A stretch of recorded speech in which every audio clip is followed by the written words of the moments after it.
안녕하십니까, 이용태입니다. 이번 시간에는 3D 오브젝트에 대한 이해를 하는 시간으로서 먼저 3D 오브젝트를 생성하는 방법에 대해서 살펴보도록 하겠습니다.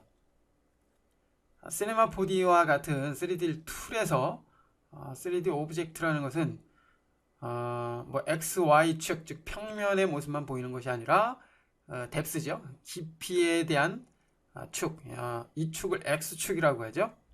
이와 같이 입체감이 있는 오브젝트를 3D 오브젝트라고 하는데요.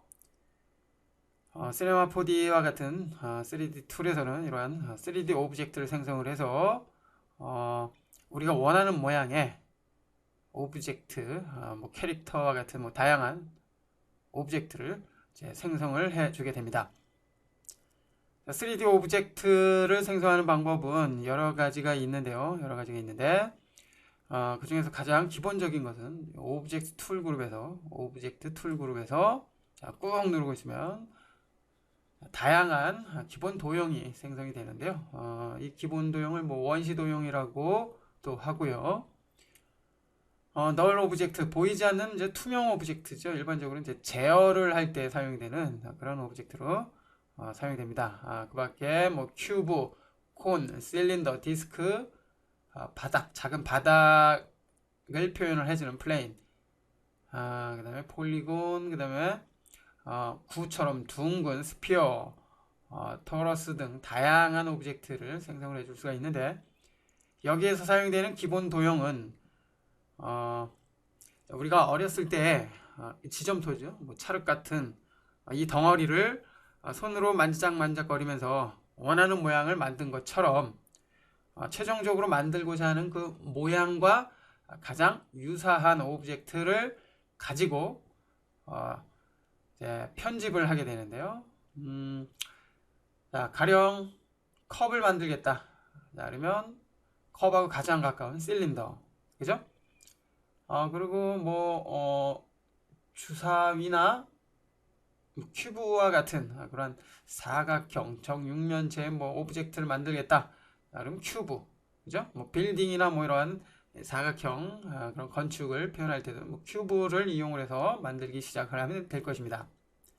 자, 이처럼 최종적으로 만들고자 하는 그 오브젝트의 모습과 가장 유사한 오브젝트를 기초로 해서 우리가 원하는 그런 오브젝트를 만들게 되는데요. 지금의 툴 그룹은 크리에이트의 오브젝트 메뉴에서 사용을 해줄 수가 있습니다. 그 밖에 뭐 스플라인은 여기에 해당이 되고요. 그 다음에 제너레이터는 여기에 해당이 되죠.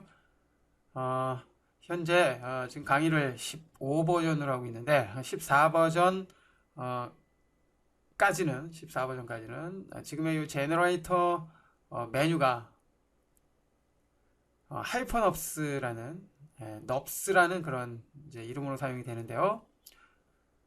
그 중에서 메뉴에 있는 꾹 눌러보면 메뉴에 있는 서브디비전 서피스, 요 기능의 이름은 하이퍼넙스라는 이름으로 사용이 됐었습니다.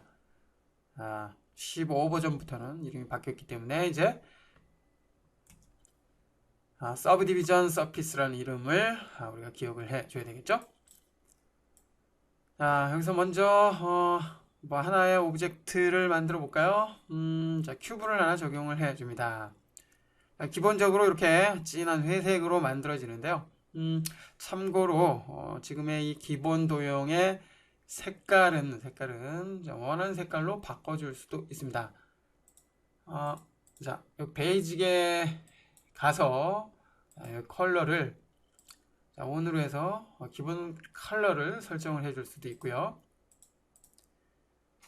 물론 실질적으로는 매터리얼을 우리가 만들어서 적용을 하게 되겠지만, 우리가 처음에 여러 가지의 오브젝트를 만들었을 때 구분을 하기 위해서 기본 도형의 색깔도 설정을 해야 될 경우가 있습니다. 아예 프로젝트 세팅을 할 때부터, 작업을 시작할 때부터 설정을 해줄 수도 있는데요. 에디트의 프로젝트 세팅으로 한번 들어가 볼까요? 뭐 이전 시간에도 한번 살펴본 적이 있는데, 이 부분에 대해서는 살펴보질 않았죠. 여기 디폴트 오브젝트 컬러 이렇게 되어 있습니다. 현재 컬러는 그레이 블루라고 되어 있죠. 좀 진한 회색인데요. 클릭해서 그냥 기본 도형을 자 이렇게 노란색으로 해주겠다. 자, 그러면 노란색으로 만들어지고요. 자, 그리고 다른 오브젝트를 만들었을 때도 자, 이렇게 앞서 설정한 기본 디폴트 컬러로 사용을 하게 됩니다. 자, 이전으로 되돌아가서 되죠? 자, 그레이 블루 다시 한번 선택을 해 주고요. 자, 이런 식으로 기본 도형의 색깔 표현을 해줄 수가 있습니다. 자, 여기서 오브젝트 매니저로 한번 가볼까요? 일반적으로 적용된 오브젝트는 이렇게 그 서열과는 상관없이 이렇게 개별적으로 이렇게 만들어지는데요. 자, 가령 자, 큐브 오브젝트가 스피어 오브젝트의 우선권을 가진 종속 관계를 설정을 하기 위해서 큐브가 우선권을 가지고 그 다음에 스피어가 큐브에 따라서 항상 반응을 해주는 자, 여기서 이제 부모와 자식 간의 관계 일명 이제 페런트 관계가 되겠죠. 자, 그렇게 설정을 해줄 수가 있습니다.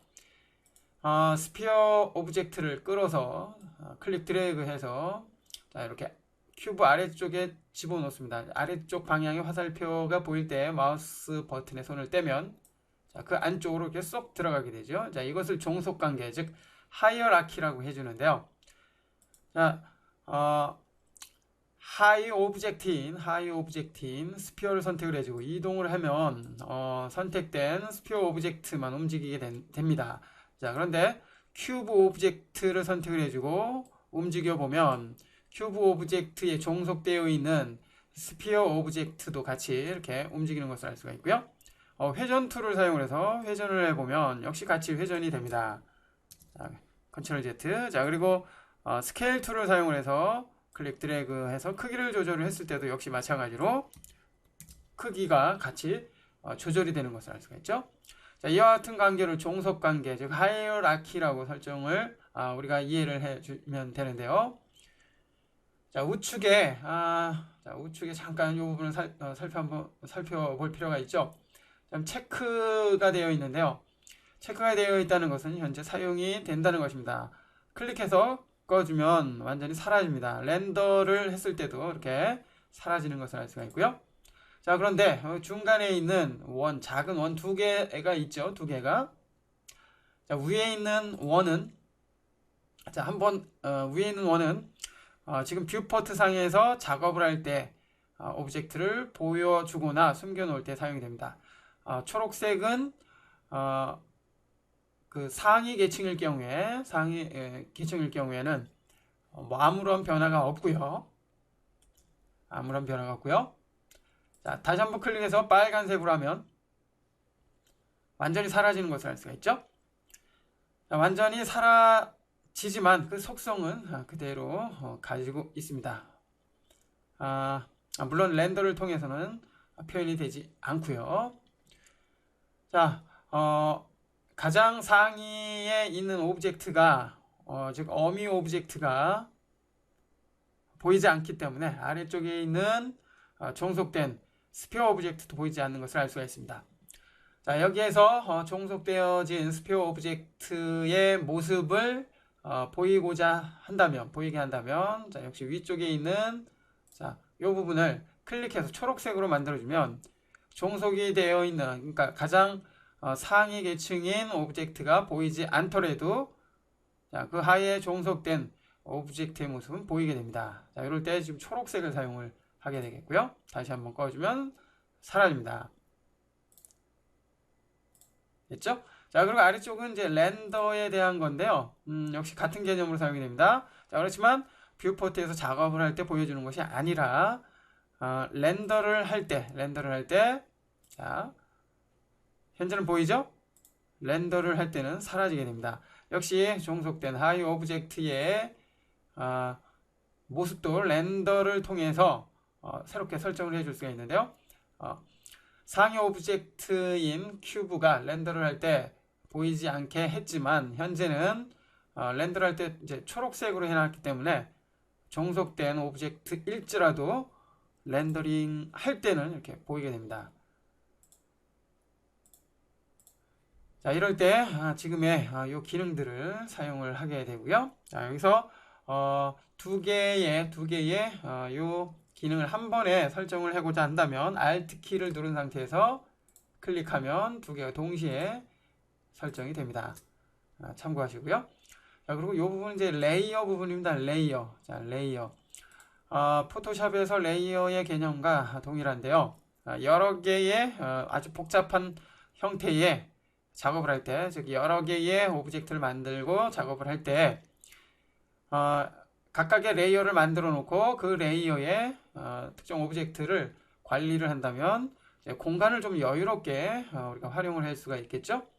자, 여기가 레이어 설정할 수 있는 그런 기능인데요. 자, 여기서 클릭을 합니다. 자, 그러면 Add to Layer라고 되어 있죠. 클릭해 봅니다. 자, 그러면 색깔이 주황색으로 바뀌었습니다. 좀 아래쪽에 레이어도 이렇게 바뀌었고요. 자, 레이어 이름은 원하는 이름으로, 그죠? 자, 레이어 뭐 1번 뭐 이런 식으로 바꿔줄 수 있다라는 것이죠.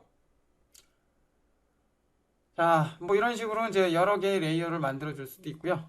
가령 뭐 콘을 하나 더 만들어 줍니다. 자, 콘은 좀 따로 있죠. 자, 여기에서도 역시 자, 클릭해서 Add 레이어를 하나 만들어 줍니다. 그럼 새로운 색깔로 만들어졌고요. 역시 이름 새롭게 바꿔줄 수 있고요. 자, 이렇게 새롭게 만들어진 레이어에 뭐 다른 오브젝트를 뭐 이렇게 관리를 해줄 수도 있겠죠.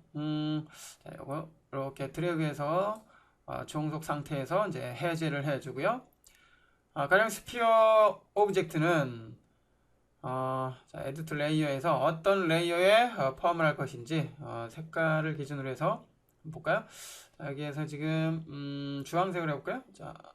자, 주황색. 자, 그러면 이제 주황색 그룹으로 이렇게 레이어 그룹으로 바뀐 것을 알 수가 있죠.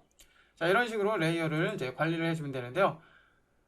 레이어 매니저를 선택을 해보면, 자, 이와 같이 레이어가 이제 활성화됩니다. 물론 여기 레이어 탭을 선택을 해줘도 되겠고요. 자, 여기에서 이제 한번 볼까요? 지금 요 색깔, 주황색 레이어의 모습이죠. 자, 여기 이렇게 클릭을 해서 눈을 꺼주면 해당 색깔에 포함된 레이어의 모습은 사라집니다. 다시 켜주면 나타나고요. 그죠? 자, 이런 식으로 레이어를 관리를 해주면 됩니다. 자, 여러 개의 오브젝트를 사용할 때 이렇게 레이어를 만들어서 작업을 하면 공간을 아주 여유 있게 활용을 해줄 수 있다는 거 살펴봤고요. 그 밖에 그룹을 통해서 종속관계, 즉 하이어라키를 설정을 해줄 수도 있습니다. 가령 그룹으로 사용을 하고자 하는 오브젝트 모두 선택을 해준 다음에 우측 마우스 버튼, 그러면 그룹 오브젝트라고 있죠. 그룹 오브젝트. 물론 지금의 이 단축 메뉴는 파일, 에디트, 뷰, 오브젝트 탭, 요 메뉴에서 사용이 되는 기능 중에서 가장 많이 사용이 되는 기능을 단축 메뉴로 사용할 수 있게 해주는데요. 자, 어디 있나요? 그룹일 경우에는 이제 오브젝트에 있네요. 그죠? 오브젝트 메뉴에 보면 그룹 오브젝트라고 있는 것을 알 수가 있죠. 자, 선택을 해보면 자, 이렇게 널이라는 이름의 그룹이 새롭게 생겨났고요. 자, 클릭해서 열어보면 그 속에 앞서 선택된 3개의 오브젝트가 종속되어 있는 것을 알 수가 있습니다. 이제 널 오브젝트를 선택을 해서 참고로 널 오브젝트는 보이지 않는 오브젝트라 그랬죠? 제어를 하기 위해서 사용되는 오브젝트입니다. 이동 툴을 사용해서 이동을 해보면 종속된 3개의 오브젝트가 모두 한꺼번에 이동을 하는 것을 알 수가 있습니다. 자, 이럴 때 그룹을 아주 유용하게 활용을 해줄 수가 있습니다. 자, 여기에서 익스판드 오브젝트 그룹을 선택을 해주면 그룹된 오브젝트가 이렇게 바깥으로 해제가 되는 것을 알 수가 있죠. 탈출을 했습니다. 일명 컨트롤 Z, 컨트롤 Z, 컨트롤 Z 다시 종속이 됐죠. 물론 선택을 해서 바깥으로 빼줘도 되고요. 가령 복잡한 구조로 지금 오브젝트 매니저에 여러 개의 오브젝트 사용이 됐을 경우에는 뭐 일일이 이렇게 선택을 해서 하는 것보다 가장 이제 상위 계층인 오브젝트 선택을 해주고요.